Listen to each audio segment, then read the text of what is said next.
Okay, so we're going to start with the Tattva Bodh. So the Tattva Bodh is a text, as an introductory text that Adi Shankaracharya has written for students of Hinduism in general. Um, Basically, it's also for I'm getting an echo.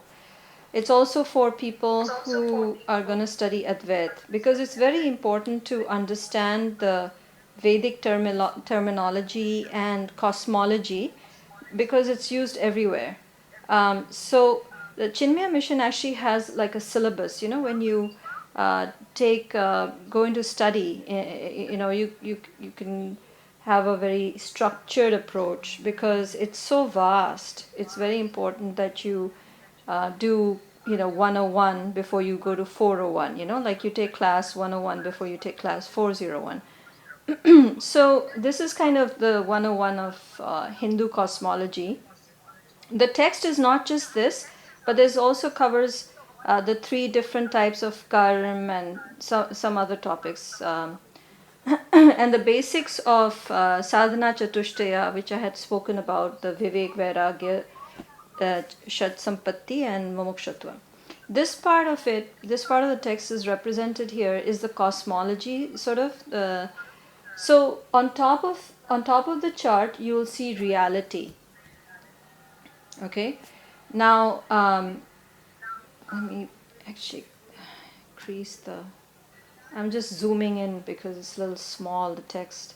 So I've just zoomed in. Sorry? Sorry? Your voice is echoing, so I think most of us haven't heard the last part. Oh, Oh. okay. I'm going to mute Naina. Okay. So I was saying that, is it still echoing, right? I don't know, why is it echoing?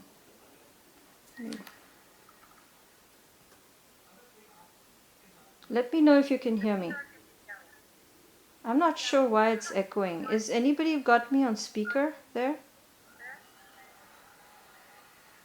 No. Okay, so on top we have reality. It's still echoing. I'm not sure what's going on. Shall I drop off and rejoin? Yeah, maybe do that. That might help. Yes.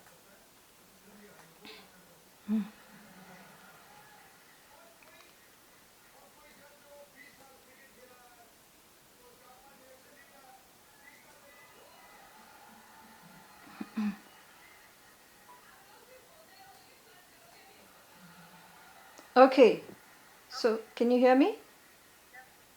There's still an echo. Seema, can you go? Can you go on mute? Just one sec. Let me just try that. Okay, so is there still an echo? Echo's gone, right? Yeah, I think it's a little bit better. Okay. Still an echo. I don't know what's going on. Anyway, so I'm going to proceed. Shoot. I don't have my headsets close by. So on top of the chart there is reality, and reality meaning all of existence. So we have, if you see, there's Brahma on the left, which is Brahman basically, and there's an equal sign, and there's Atma on the right hand side. So this basically means that the left side is going to be the macrocosm. Macrocosm meaning all of creation, all of reality is on the left hand side. And on the right hand side is the microcosm, meaning like us, a human being, an individual. So you have the collective, the totality on the left hand side of the chart. So the chart is divided into two halves, the left side and the right side. And on the right side is the microcosmic, the individual soul, and how that's represented. So the macrocosmic and microcosmic. The idea here is that the macrocosm is replicated in the microcosm. That is the idea. So the definition for Brahman or Brahman is Satyam, Jnanam, Anantam, Brahma. This is a Brahman, not Brahmaji, not the Brahma, the God, but Brahman, the eternal consciousness. The technical definition is Satyam, Jnanam, Anantam, Brahma. And Atma is Satchidanand. So you'll see similar. Satyam means eternal existence or pure existence. Jnanam is knowledge or all of wisdom or knowledge, the universal knowledge. And Anantam is beyond time, eternal.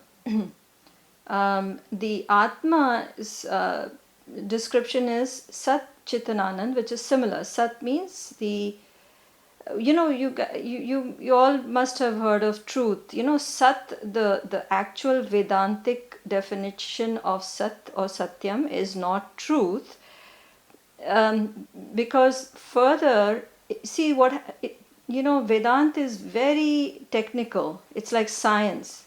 So the technicalities of definition are very, very accurate. So if you think of Sat as truth, and truth can be further defined. So it's not a final definition. Truth is further defined as that which does not change and which is existence, pure existence. Okay, so that is the technical definition of Sat, is pure existence, because pure existence does not change. Everything that exists change, but pure existence does not change. So there's Sat, and Chit is consciousness, and Ananda is bliss. So that's Brahma and Atma. So that is the absolute reality, right? Now, Brahma and Atma, the Brahman, I won't say Brahma, the next level you see on the left hand side under Brahman, you'll see Ishvara. So now what I want to bring in is that as creation happens, it happens in layers. You see on the top you have Brahman, which is separate. It's beyond everything. It's beyond anything you can think of. It's beyond name and form. It's beyond any definition. It's beyond the mind or intellect. It's unconceivable, undescribable.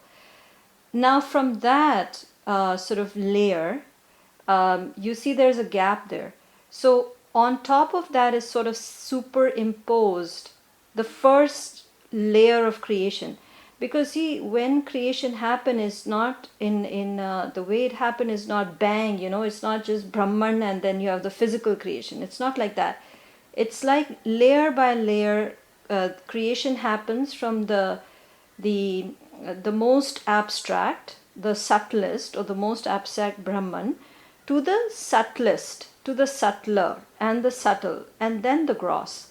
So slowly, you'll descend from the subtlest to the subtle and then to the gross. Okay, so layer by layer you'll see how it descends, and this is very important for you to understand, because when you understand Hinduism and then you hear a lot of these Prajapati, and you'll hear Brahmaji, and how Brahmaji came from the navel of Vishnu and da da da. That's the Puranic thing. But you must understand that it happened in layers, because you don't go from the most abstract to the physical bang. It's not like that.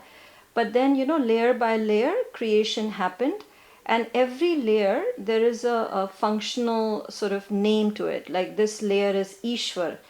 So Ishwar is the first name, because Brahman is beyond name, form, you cannot conceive of it. So Ishwar is the first Saguna. Saguna Brahman means that which has sort of name, not really form, but it's the first thing that really happened in creation. Because Brahman is the unformed, the uncreated, the unborn, everything. Ishvara is something that was created. So Ishvara came from Brahman. So it's the first layer, So you can say it is the first Saguna Brahman. It's the first sort of conceivable. So for Sanatan Dharma or for Hindus, Ishvara is equivalent to what in English you say as God. Okay? It is not Bhagwan, it is not Brahman, it is Ishvara.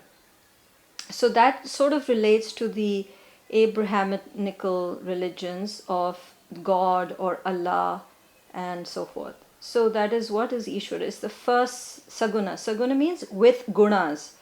Nirguna, like Brahman is nirguna, is without gunas. It's undescribable, doesn't have any qualities or virtues or form or name and jati and so forth.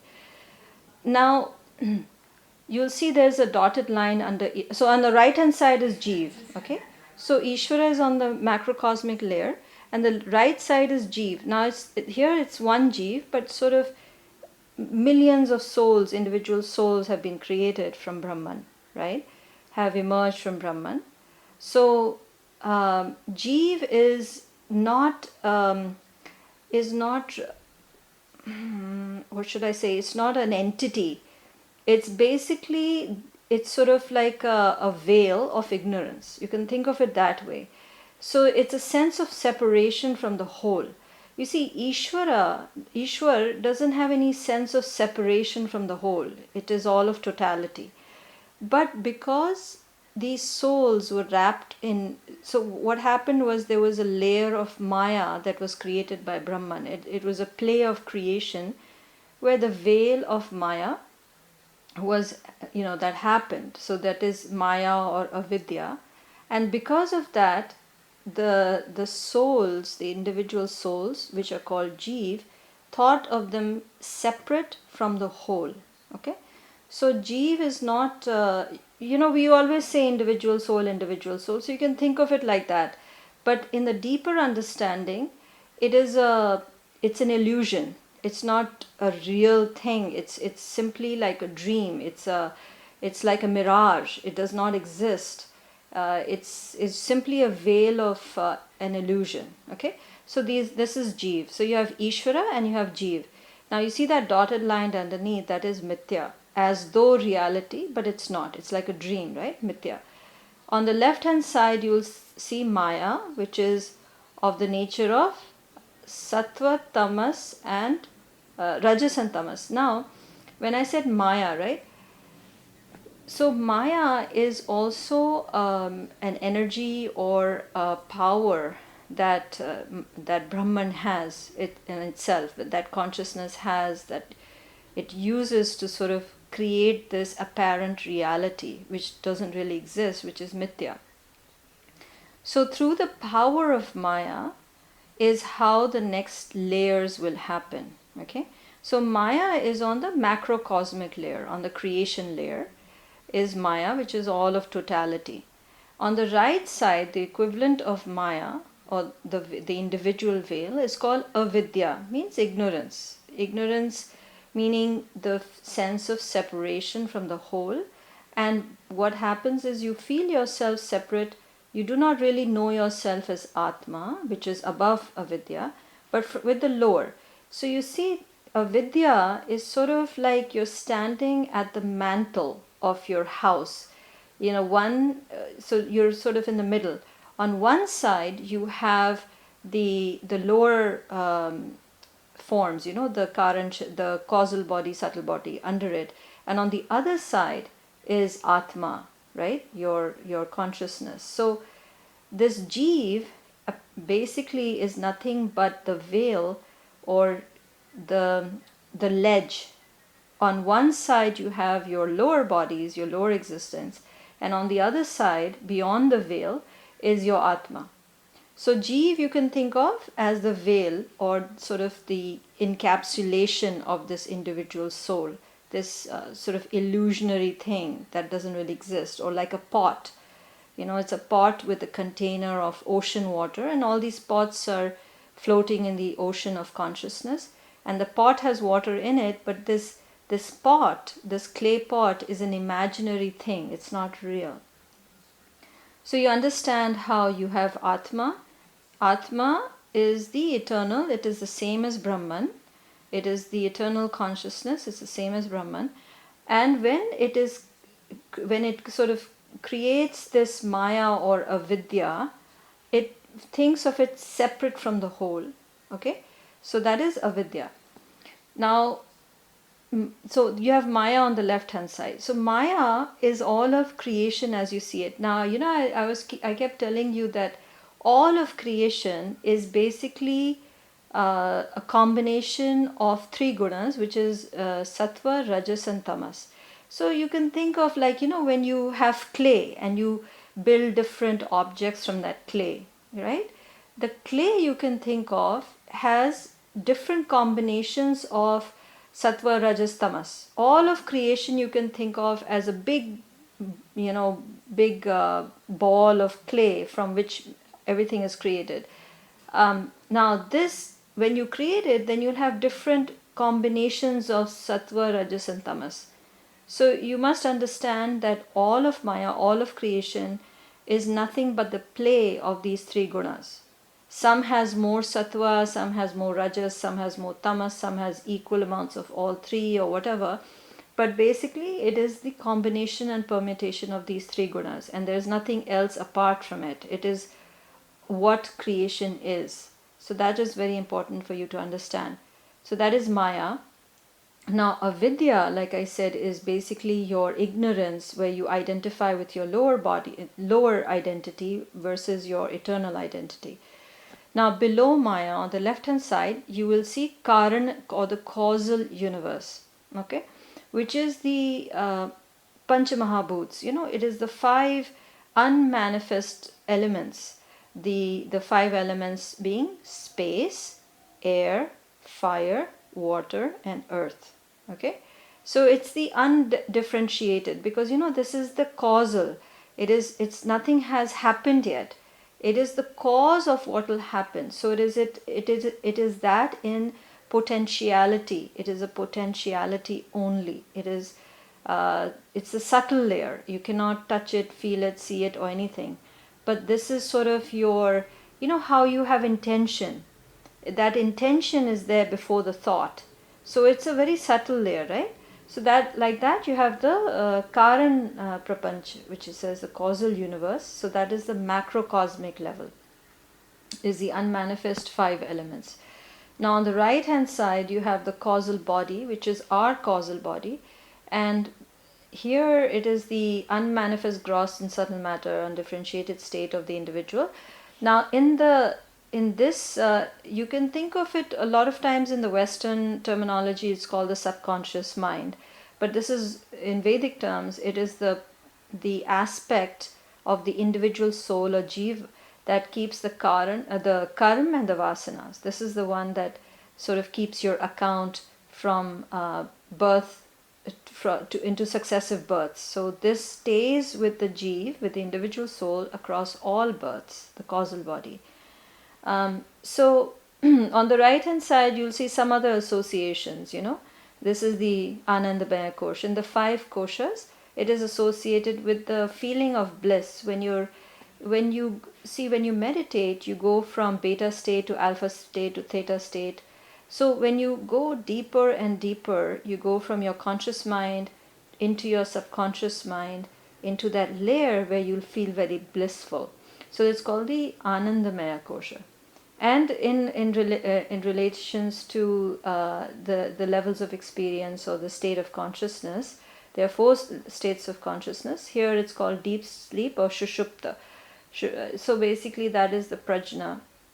There's four, right? So there is basically awake, sleeping, basically dreaming, and then the deep sleep and the turiya.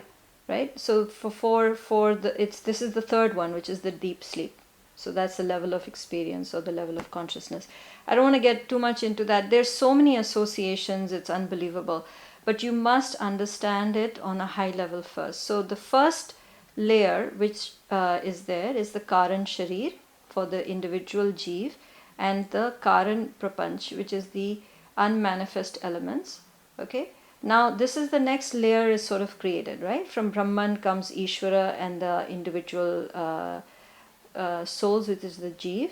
And then from the next layer of creation happens the cause. You have to create the cause, the potentiality. So now another layer has happened in creation. After you create the cause, now comes the subtle level of creation. So you see how creation is descending, level by level. It's coming about. So the next level that is sort of created is the sukshma. So you have the sukshma prapancha, which is the subtle universe. Okay. I'm trying to remember the Vedic term for this. Virat and sometimes it's called the Mahatattvam, but that's in Samkhya Yoga. In Vedanta, I'm just losing it. Virat and I'll come back to you. I can't remember off the top of my head. I haven't revised this in a while. But there are different philosophies in Hinduism, and the different philosophies like Samkhya and Vedanta, they have different names for these layers. Um, can't remember. I'll probably send it to you. But anyway, so this is the subtle universe. Now, in the subtle universe, you'll see this is the sattvic aspect first. So you see, from when creation happened, after the causal, the first thing that came about was the sattvic, the more pure aspect. Okay, so there in the sattvic aspect, you have the devas, the deities of space, which is dig, air, which is vayu, fire, which is Surya, water, which is Varuna, earth, which is the Ashwini Kumaras, and the total sattvic aspect of the moon, the Brahma, and Rudra. So, in this, you will see the 5 elements, and the 5 elements are illumined by certain elemental forces which Hinduism calls devatas. These are on a macrocosmic layer. So all of creation has these elemental forces which have been given the function that you will be responsible for this aspect of creation. They're like ministers in a court, in a kingdom. So space has been given to Dig, air has been given to Vayu, fire has been given to Surya to sort of maintain it. Water is Varuna, earth is the Ashwini Kumars. And then the total sattvic aspect, of moon, Brahma, and Rudra. Okay. You will see then on the right hand side, when it comes to the individual soul, it is the instruments, the powers. Now this is called the organs of knowledge, or Jnana Indriya, and there are 5 Jnana Indriyas, or organs of knowledge, where space, so now you will see the association of the macrocosmic that I told you about, space, air, fire, water, earth, and so forth.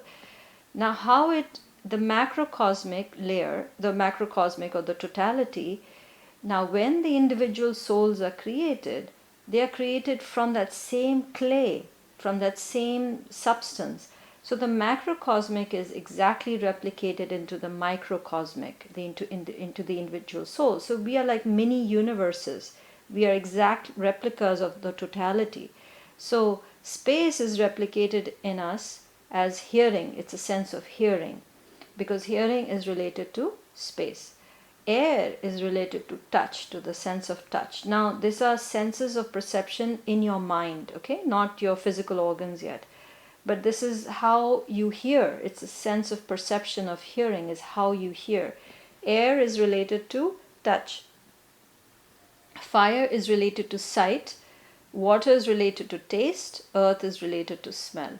And then the total sattvic aspect, which is the Antakarana mind, which is Antakarana. See here, actually, they have listed 4. Adi Shankaracharya actually did not give. See, okay, let me cover it first. So, Antakarana here, you see, you have Mana. Mana is simply perception. It says emotions here, but basically it's thoughts, and thoughts are related to feelings or emotions. So, the moon aspect is related to the mind, because moon affects your mind and emotions. So, that's how moon is related to Mana. Mana is nothing but thoughts, really, but thoughts automatically are linked to feelings and emotions. Brahma is related to buddhi, or intellect, reason, as it says here. Now Rudra, now this actually, if you read certain other texts of Adi Shankaracharya, it will not list Chitta and Ahamkar as part of the Antakarana. It's related to the higher aspects, Karan, Shareen, and Jeev, but here they have listed it, it is fine. So Rudra here is the Chitta. Chitta means memory, not Chit, Chitta. Okay? Chit is consciousness, Sat Chit Anand. This is Chitta. Okay? So that is memory. And Ahamkar. Ahamkar is basically the I-ness, the separation, which is commonly known as ego. But it's the Aham, I. Aham, Mama. Aham and Mama means me and mine, right? I and me and mine. That sense of separation from the whole, that I-ness, that is Ahamkar. So usually if you see other places, the Ahamkar is related to the Jeev. Ego and Jeev are sort of synonymous. It's not really usually in the Sukshma Sharir. And Chitta or memory is usually related to the Karan Sharir. I'm just telling you this because you'll come across this other places. So this is how the macrocosm, the Sukshma macrocosm, is related with, you have the 5 elements, space, air, fire, water, earth, which are in the macrocosm, and now replicated into the microcosm, into the individual soul, as these organs of knowledge, Gyan Indriyas, and also the Antakarana, which is the Man, Buddhi, Chitta, Ahankar. Okay? The mind, intellect, memory, and ego. Now, in the subtle body, you have first, the sattvic aspect that I just went over. You also have the rajasic. So you see, sattvic is more like the pure, the pure form, right? Now you'll get into the activity form. Rajas means active, a lot of activity. So the devatas on the macrocosm, these devatas or deities on the left hand side of the rajasic aspect are space. Space here is given, the Agni is responsible for space, Indra is air, Vishnu is fire, and Prajapati is water, and Mrityu is earth. So these devatas have been given these elements for the rajasic aspect of creation. Okay? Now, and then there's a total rajasic aspect, which is the totality of rajasic in the macrocosm. So now you have these elements on the macrocosm, on the totality. Now, how are they replicated in the individual soul, in the person? And this can not just a human being. This is in all souls. Now, there are many types of souls, many souls. Humans I'm using because we are humans, but this is in all individual souls, not just humans. So space, it becomes the organ of action. So this is karma indriyas. So karma indriyas are organs of action. So space or Agni, it becomes speech. Okay. So space is speech, whereas you remember in the Gyan indriyas, it was hearing. So you can say hearing is the sattvic aspect and speech is the rajasic aspect, because speech is actually an organ of action. This is the actual action of speech, you see. Now air is Indra, is the action of grasping, whereas you see air was related to touch in the organs of knowledge, of knowing. So you have the organ of knowing now related also to the organs of action. And then the third one is fire, Vishnu, which is locomotion, which basically moving, moving, walking, running, whatever. Okay, and the knowledge aspect for fire was actually sight. Okay, so because you need to see to move, I guess. Now water is Prajapati, the god of, so you know that you need water to have life, and that is related to the organ of procreation, and their water is on the knowledge organ. It was taste. Water is related to taste. And the earth, Mrityu, is of excretion, the lowest. Okay, so these are the 5 organs of action. Then in the total rajasic aspect, there are the 5 pranas. Now these are not, pranas is not just breathing. There are 5 different physiological functions which prana controls these. It's a life force that controls all these functions in your body. Okay, so prana is respiration, apana is excretion, vyana is circulation, samanaya is digestion, and udanaya is ejection. Okay, so these are the 5 pranas. So this is important for you to remember where the 5 pranas fit in. It's basically your organs of action in the subtle body. So now we have covered the subtle body. Okay, the subtle body had the organs of knowledge, hearing, touch, sight, taste, smell, and the antakaran, which is your mind, intellect, memory, and ego. And then you have the organs of action, which is speech, grasping, locomotion, procreation, excretion, and the 5 pranas. Now on the right hand side, you will see it related to the Manomaya Kosh, Jnanamaya Kosh, and the dream state, which is Swapna state. Okay, so that you can do. And then the organs of action is related to the Pranamaya Kosh. All right, and then from the last layer that comes about when in creation is the sthula sharir. So the gross universe, or the gross, not just universe, I'll say all of creation. Okay, so that is the physical aspect of creation. Is the gross, is the sthula prapanch, and that is, it's a tamasic aspect. It's got the least, it's the most inert of all of these. That is why it's tamasic, because it's the most inert. You have space, air, fire, water, and earth. Now these are the gross elements that have now been created. Okay, so it is the space that you see, it's the air that you can feel, the fire that you can see, water and earth. So now these are the gross elements. So far they were the subtle elements which we saw in the subtle body. They did not have a physical aspect yet.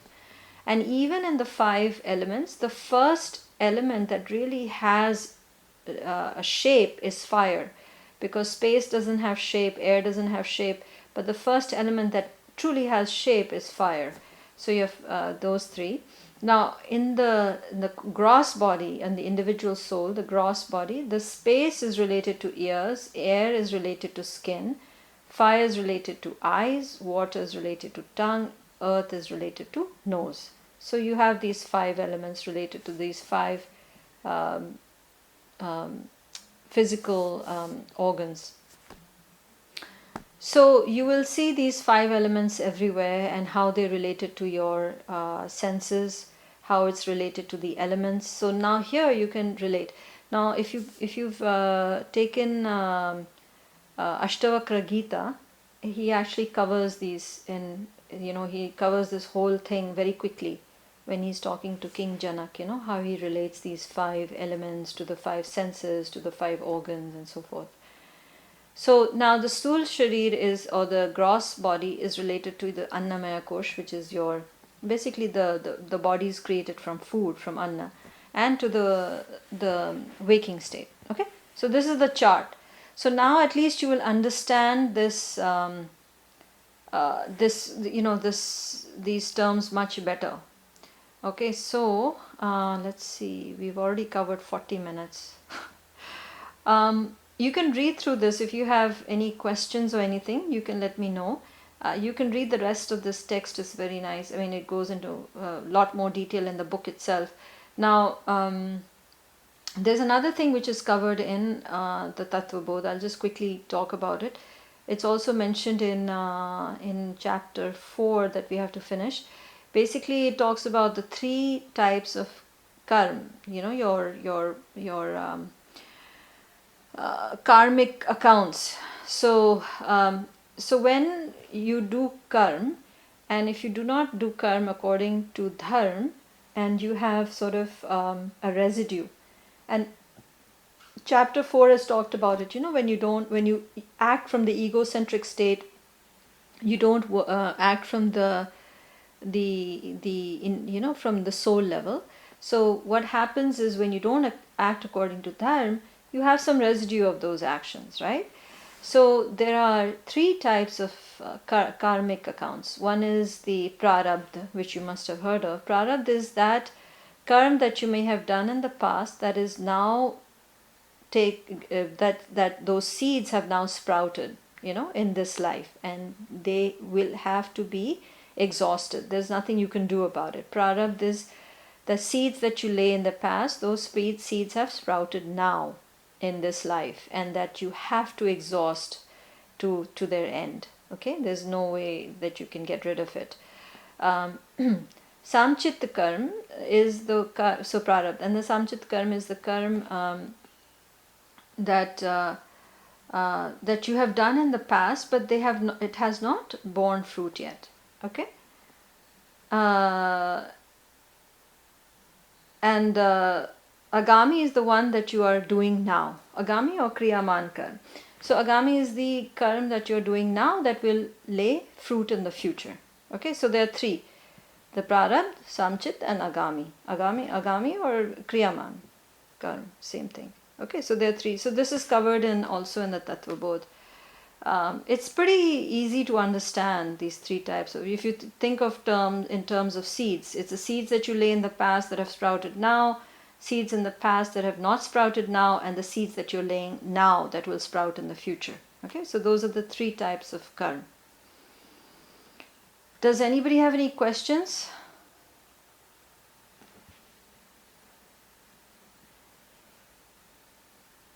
We started late, so I had to rush through this, but it's very important for you guys to understand this before we go on. And you can go on talking on this for hours. Actually, people talk on just this for 4 hours, so I've covered it really quickly. Okay, I want to finish the 4th chapter. So just to see the flow of how Krishnji is now talking to Arjun, he's talking about Karma Yoga. In the 3rd chapter, he spoke about vigorous activity, because you see, in the beginning, what happened is Arjun was in a state of tamas. He said, I don't want to do anything, I want to run away. And he was dejected, he was in a very low place, he was like depressed. So that's associated with tamas. Now, in order to move him out of tamas, you have to first move him into rajas, which is activity, vigorous activity. And so that is what chapter 3 was about. So he boosted his ego and he says, no, you have to act. But main emphasis in chapter 3 was activity, but without attachment, in the spirit of yajna. That was sort of a summary of chapter 3, that you need to act, but act without attachment, and without attachment to the results, and without any egocentric attachments and so forth, and do it in the spirit of yajna, as an offering, as in spirit of dedication, as your duty, or in a spirit of devotion or surrender. So that is the sense of yajna. In yajna, how you offer everything. You offer everything into the fire. You surrender your ego. Now in chapter 4, the previous activity that it was talked about in chapter 3, he's now moving that vigorous activity that he described in chapter 3.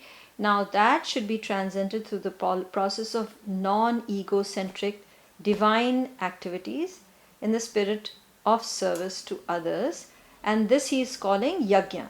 So now he's moving him along, and he's saying, you have to not only do this vigorous activity and be not attached, and introduce the idea of yajna, but in this chapter he further elaborates, Krishnji further elaborates this yajna, the spirit of yajna, and how actions should be like a yajna, in a spirit of yajna, because it's not egocentric. It should be like divine activities. You want to make your activities sacred, and you want to act from a state of wisdom. Okay, so basically now this is about going from rajas to sattva. Okay, so chapter 4 is about how do you purify your activities, how do you make them sacred, and in that you surrender. When you surrender your egocentric self, your desires, your passions, all those things that go with your ego, when you surrender it into the fire of knowledge, which is wisdom, then thereby they will become sacred, they'll become pure. So karma, whether it's gaining wealth or any desires that you will have, arth and kam, you have dharma, arth, kam and moksha, the four main purusharths, so the goals of life. So when you earn wealth, when you have desires, which is kam, the desires of humans, if they are according to dharma, if they are being purified, If they have become sacred, then it's okay. Then you will not have a karmic account. You will not have any misery. You won't have any suffering.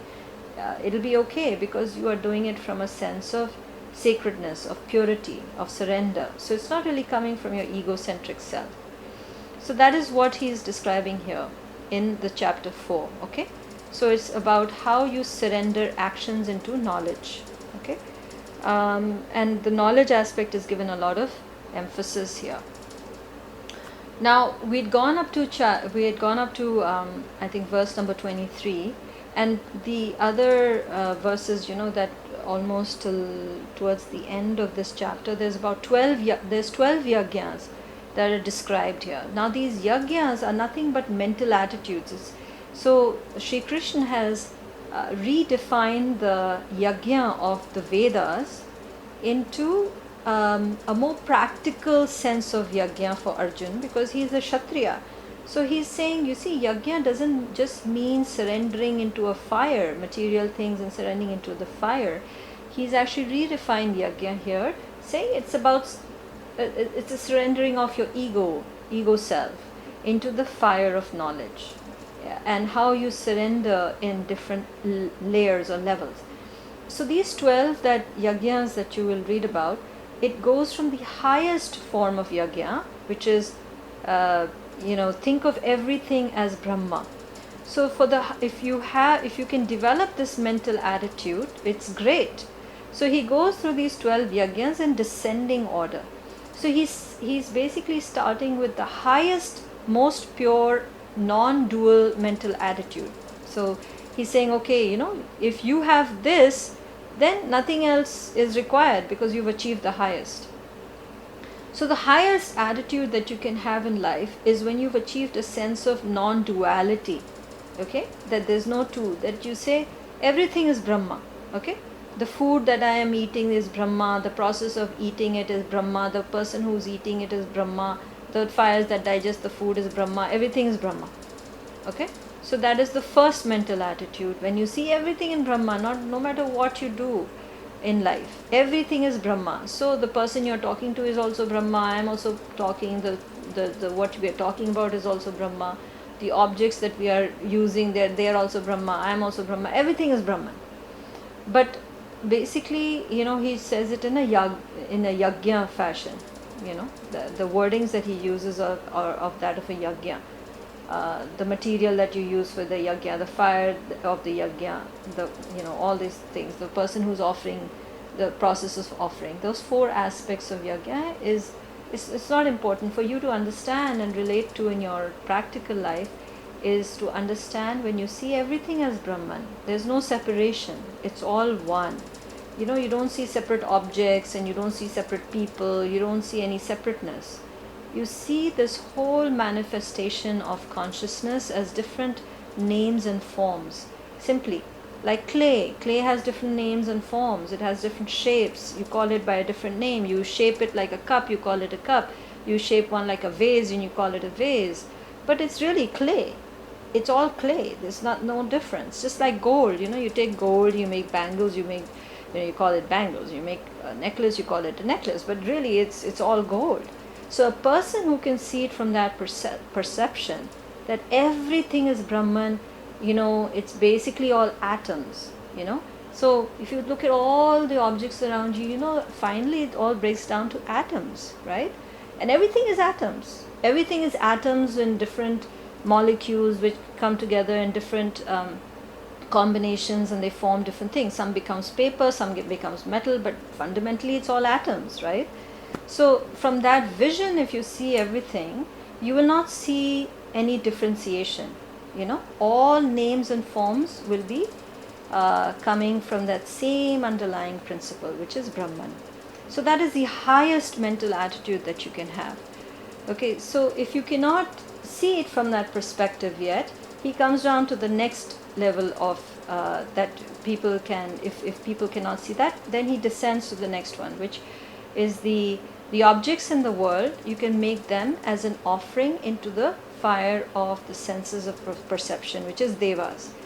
Okay, so the objects, so what happens is, the objects in the world, you can the way you can detach yourself from outer objects is think of it as an offering to your sense of perception. Okay, so you will understand that I'm simply perceiving these objects outside. Okay, and the sense of perception is perceiving it, and those are the objects. So it's when you see it from that perspective, you will be detached. It's like observing your thought. When you observe the fact that these are objects and my mind is simply perceiving it, and that sense of perception has a certain reaction in my mind, like, if you see something beautiful, you want to have it. Okay, suddenly that attachment comes. If you have something, like you have something beautiful in a house and you don't want to lose it, your sense of attachment comes because when you perceive objects, attachment comes thereabout. And in order to detach, if you just realize that these are objects and my mind is simply perceiving them, then a sense of detachment will come. So he's saying, offer these objects into the sense of perception. The sense of perception here is uh, uh, devas. He says devas as an offering to the devas, but devas here means the sense of perception.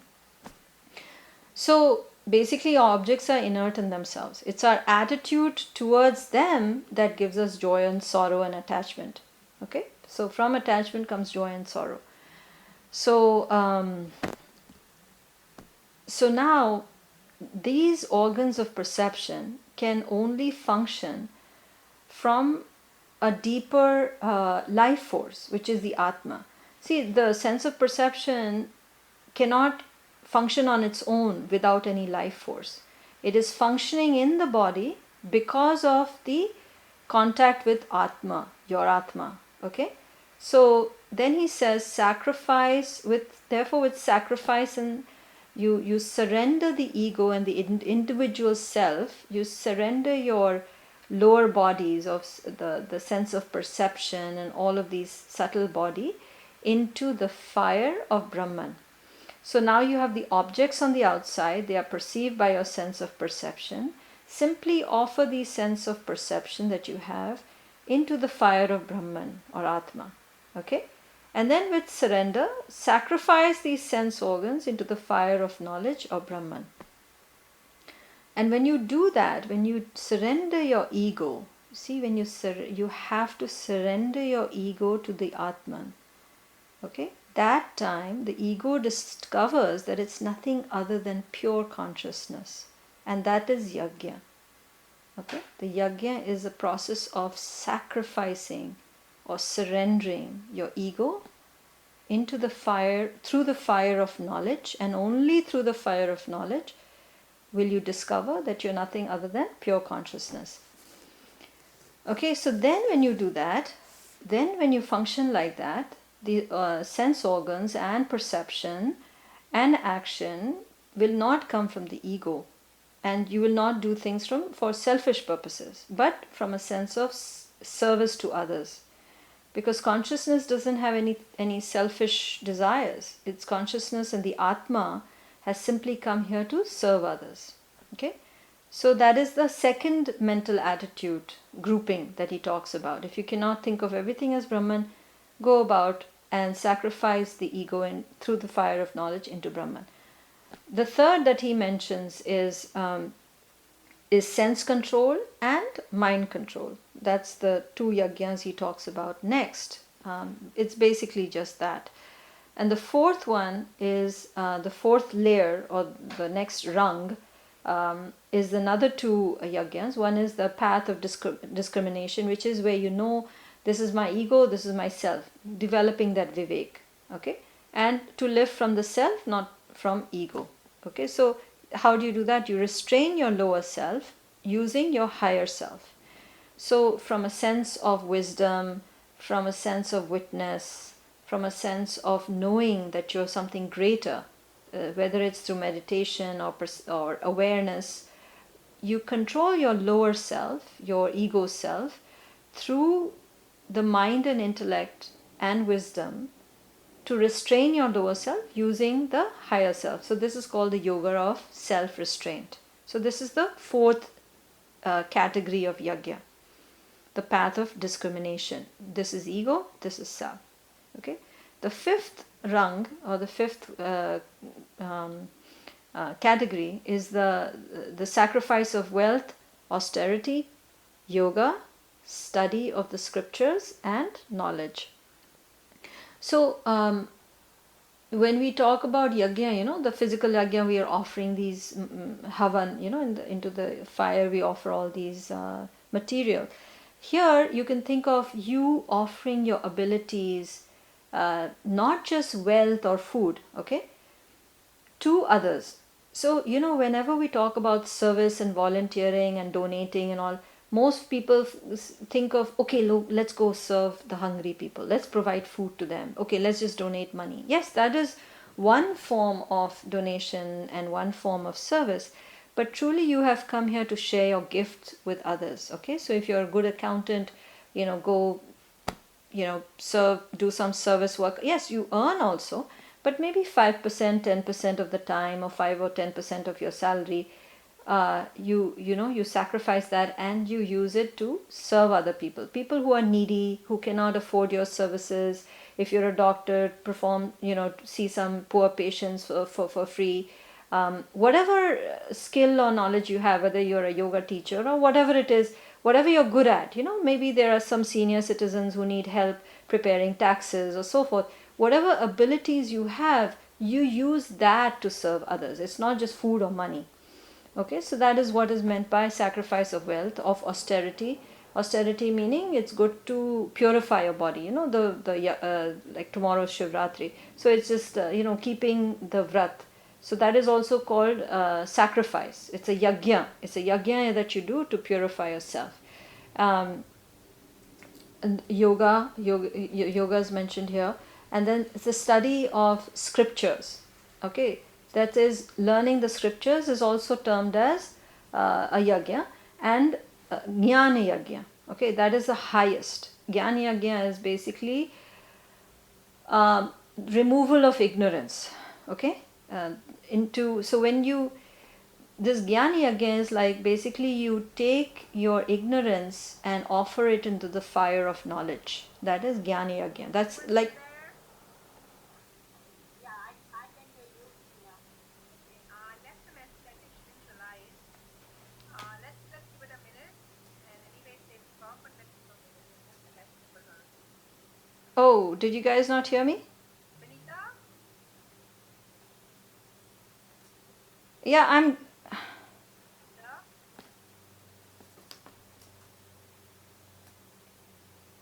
I'm going on mute automatically. I don't know why. Okay, I think maybe, I think Nayana muted you. Oh. I was just trying out something. Okay. Would unmute it. We lost you for the last, I don't know, almost 4 minutes. Oh, really? What did you hear last? Which yajna did you hear last? Was it? The second one, Devas, where you do the Oh, goodness. sense of perception. Oh, my goodness, that's a way back. Okay. Um, I've recorded all this. I'm going to go over it very quickly. So basically, you offer you look at objects, and you offer these objects into your sense of perception, and then your sense of perception you offer into your higher self, into your atma. Okay, and like that, this is the sense of sacrificing, where you go by step. You look at the objects outside, you offer them into the sense of perception, the sense of perception you offer into yourself. So with surrender and sacrifice, these sense organs, where you use the fire of knowledge of Brahman, the ego discovers that it is basically pure consciousness. So essentially what you're doing is, step by step, you're offering your lower self, the physical, the subtle, into the higher, the pure consciousness. And you can only do that from knowledge. Okay, so when you do that, when you keep offering your lower selves into the higher self through this sacrifice or surrender, then you realize you're nothing but pure consciousness. That was the second category of yajna. The third was the sense of sense control and um, mind control. I'll have this session recorded. Maybe you guys should hear it, because I think I said that very well, but I won't be able to repeat it that well. The fourth category was path of discrimination, where you know the difference between ego and self. Okay, that is the fourth category, and this discrimination is called the yoga of self-restraint. Basically, you restrain your lower self, your physical body, your subtle body, and all. You restrain that using knowledge, using wisdom, using awareness, using meditation. You restrain your lower self with your higher self. That's the fourth, the path of discrimination between ego versus your true self. The fifth is sacrifice of wealth, austerity, yoga, study, and knowledge. So I was talking about sacrifice of wealth. It doesn't really just mean sacrifice, giving money and food to poor people. It's about using your gifts, whatever it is. Whether you're an accountant, you do some free tax preparation for poor people. If you're a doctor, you treat some poor people for free. You go help some senior citizens with whatever you're good at. Maybe you're a nurse or whatever. It's about using your gifts for other people who are needy. That is truly sacrifice of wealth, or offering other people the abilities that you have. Okay. Austerity is basically a process of self-cleansing, like keeping a fast. Study of the scriptures is also considered here as a yajna, because every day you should reflect. You should read something nice, some knowledge, and you should reflect on that. That itself is yajna, because now you're purifying your mind, you're cleansing yourself. That is yajna. Okay, so study of some knowledge, some scripture, whatever. And then the final one is the yajna of knowledge. Yajna of knowledge is basically surrendering your ego, sacrificing your ego, renouncing all this ignorance that you have into the fire of knowledge. Okay, so that is the highest aspect of yajna, is the fire of knowledge, or jnana yajna. So it's now jnana yajna is considered the highest, because that is the only thing that can actually keep you from accumulating karma. Okay, by doing karma you cannot negate karma. Okay, some people have this idea that if you do good things you get good karma, and good karma will negate negative karma, and so forth. Well, you'll only accumulate maybe good karma but it will not negate bad karma. So the only way you can truly negate karma is through knowledge. Okay, what does that mean? That means through gaining self-knowledge, you can remove ignorance, the sense of separation, that you're somebody separate. That truly will start removing your karma, okay, your karma account. So that is why knowledge is given the highest level of the yajnas, is the jnana yajna. Now, this knowledge is basically of two aspects. One is the negation of the false, neti neti. It's I don't know if you've heard this term, neti neti. I'm not this, I'm not this. Okay, there is this that's one aspect, is the negation of what you are not, negation of the false. I am not the body, I am not the mind, I am not this, I am not this, I am not the pranas. Okay, like the Atma Ashtakam. Atma Ashtakam is basically this. It's saying, I'm not the daughter, I'm not the mother, I'm not the shishya, I'm not I'm not these five koshas, I'm not these five elements, I'm not this, I'm not this. So you go from being something to being nothing. Okay, so that's a sense of negation. And the second aspect is going from a sense of who you truly are, which is, if you hear Shivoham, Shivoham, it's an assertion of your true nature, your true self, your Atma. Shivoham, Chidananda Rupam, Shivoham, Shivoham. So there are two aspects. One is a sense of negation of what is not you, and one is sense of assertion of who you truly are. Okay, so that is the two aspects of Gyan Yoga, of the Gyan Yagya, okay, knowledge. And only when ignorance ends does your karmic account start coming down. Now that is the fifth, okay, the sacrifice of wealth, austerity, yoga, study, and knowledge. That is the fifth category of yajnas. The sixth category of yajna is the control of the five pranas. This is all about pranayam. So if you want to understand what pranayam is, you can read that verse in there where it talks about pranayam, the control of the five pranas, where the in-breath surrenders to the out-breath, the out-breath surrenders to the in-breath. That's basically description of the pranayam. But not just pranayam, it's all five pranas that I spoke about: excretion, digestion, assimilation, circulatory system, and the mental activity. So they are the, and when you do puja and you offer anna, when you offer prasad or food to God, you say pranaya swaha, apnaya swaha, Vyanaya swaha, upanaya swaha, samanaya swaha. You offer the five pranas. So pranas is related to food, okay? So you basically, the five pranas are related to these five functions in the body, okay? And the last is regulation of diet, which is the lowest rung. It's the lowest category of the yajnas. I'm racing through this because it's already 8:10, but I want to finish the chapter. Okay, so now basically why has Sri Krishna talked about these 12 yajnas is because by doing these practices, by having these mental attitudes, which is essentially yajna, you can clean these vasanas that you have in your current sharir. So you can erase these or replace these unbeneficial channels of thought, these unbeneficial habits, and replace them with habits or channels of thoughts which are truly for your evolution towards true self, or your atma. So these yajnas are not a means, they're just only a means. They're not an end in itself. It's not that if you do pranayam that is the objective. It is not that. It is a means to an end.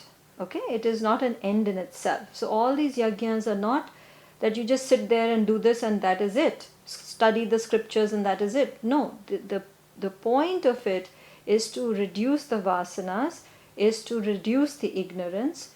Therefore you will reduce your karma, and therefore you will attain your higher self or your atma, that understanding that aham brahmasmi, I am that, or tattvamasi, that I am that atman. Okay, that is the purpose. So let's see what else is there. I think I've covered. Oops, did I lose you? I think I've lost people on the phone. My phone has gone off. You guys are still there on the internet, right? Yeah, here. Yeah, I think the phone kind of dropped off. Sorry, I think you tried to call me also, Seema. That's okay. um, I cannot see you except for I can oh, hear you very clearly. yeah, my camera went off. Now you're back. Let's see. I think that's all I wanted to cover. I have some other points here, but it's not really important. Yeah, so once you're purified, basically the truth will be revealed to you in good time. That's what I've written here. Some of these other things in this chapter I've already gone on, and I've explained everything to you.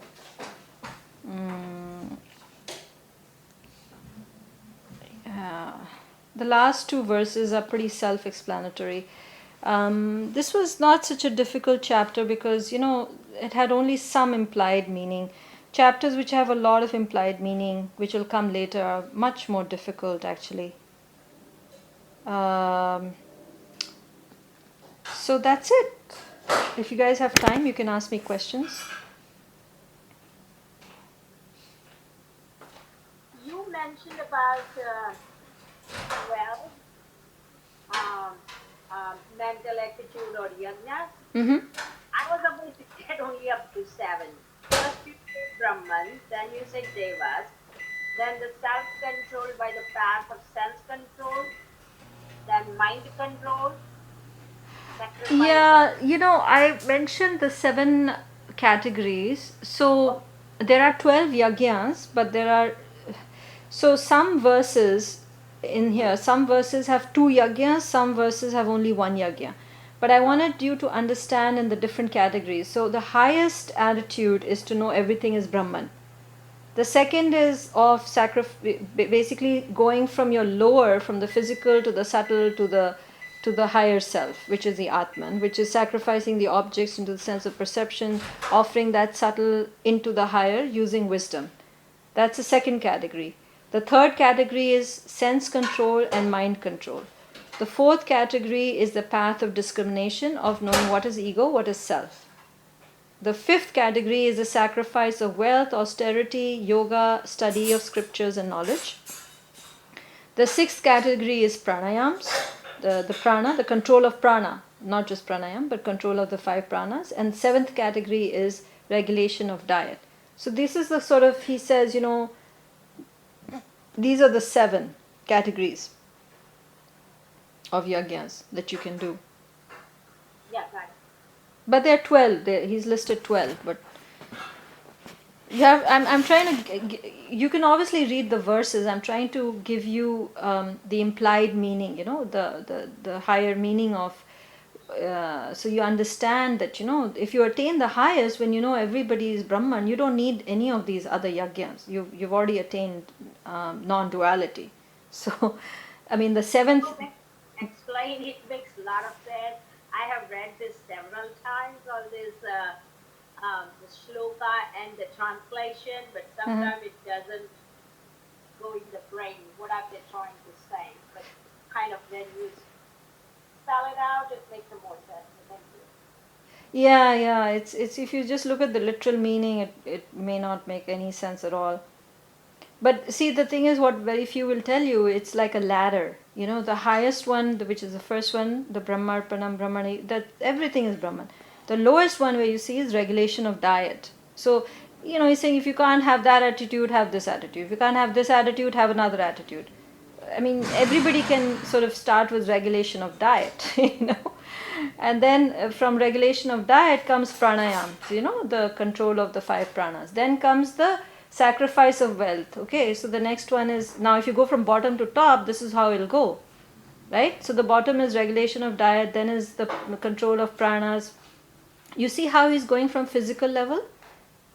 So he's the lowest. When I said the seventh category is regulation of diet, that is the physical. So for people who are very physical oriented, just take care of your body, regulate your diet, do yoga, exercise, good.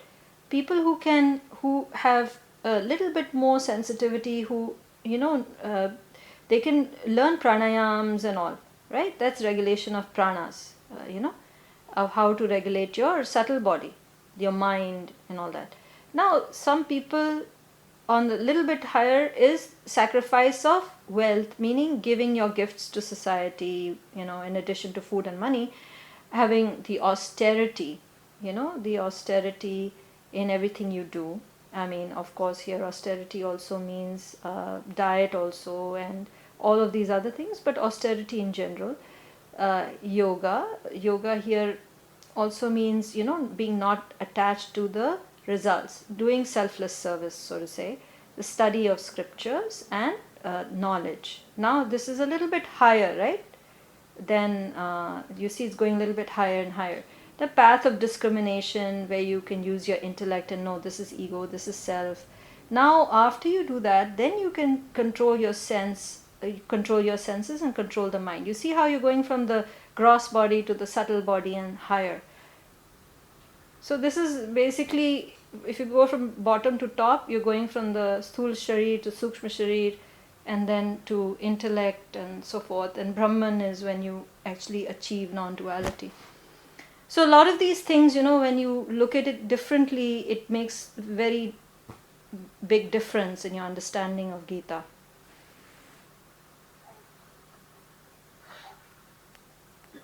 Your chapter that you have been sending is from the that Gita, Holy Gita from Chinmayan, right? Or is it your own? Yeah. The PDF, right?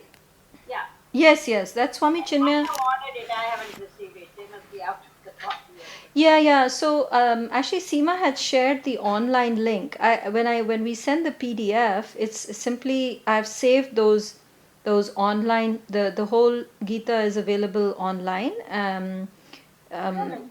Huh. yeah. So, but basically, what I did is I saved individual chapters as PDFs and sent them as attachments. But some chapters are truncated in the online version. Like if it has I don't remember. I think it was chapter 18. I think few other chapters they were truncated. But Long way to go, but I'm hoping I will get my book before that. yeah, yeah.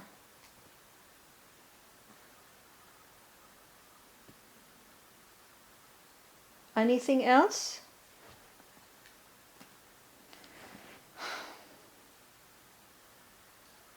A lot of material.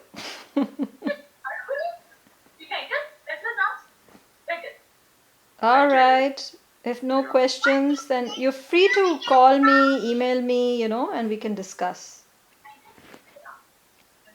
All right? Thank you, Vinita. Vinita ji, Ishami had a question. Yeah. What do kids do to get knowledge? The best thing, how old are you? I have no idea. How old are you? Well, I'm 6. You're 6. Well, the best thing for you to do is read stories, moral stories, good stories, stories that. Oh yeah, like my book is from Panchatattva. So that story has a story. Every single story inside that book has a moral. Yeah, all the stories that have morals, those are good starting point. Thank you, Vinita ji. Sure, you're welcome. Bye. All right. Good night. Good night. Oh, one more thing before you guys drop off. And maybe Seema can send an email on this. Seema, you're still there, right? I'm here, yes. Yeah, yeah, yeah. So tomorrow night is Shivratri. It's Pradosh tomorrow night. I know some of you are doing it Friday night, but actually Pradosh is tomorrow night. Just as an exercise, from today till about tomorrow night, just make a list of all the mistakes that you may have made.